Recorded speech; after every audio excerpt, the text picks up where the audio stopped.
আমরা যখন কবিরাট কলেজে পড়াশোনা করতাম তখন আমাদের সাথে এই ঘটনা অনেকবার হয়েছে। আমরা ক্লাসে বসে ক্লাস করতে শিক্ষকের সামনে আমাদেরকে মিছিলে অ্যাটেন্ড করাতো ছাত্রলীগ।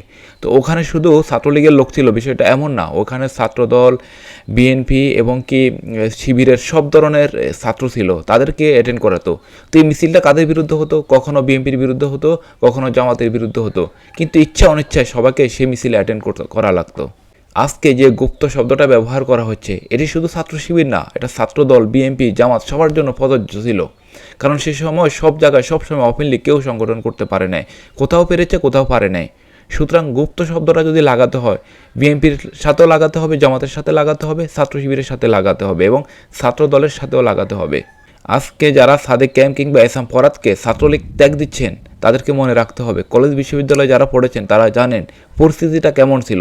ছাত্রলীগ তাদের মিছিলে নিতে বাধ্য করত, ছাত্রলীগ তাদের কিছু কিছু প্রোগ্রামে শিবির এবং ছাত্রদলকে নিতে বাধ্য করত।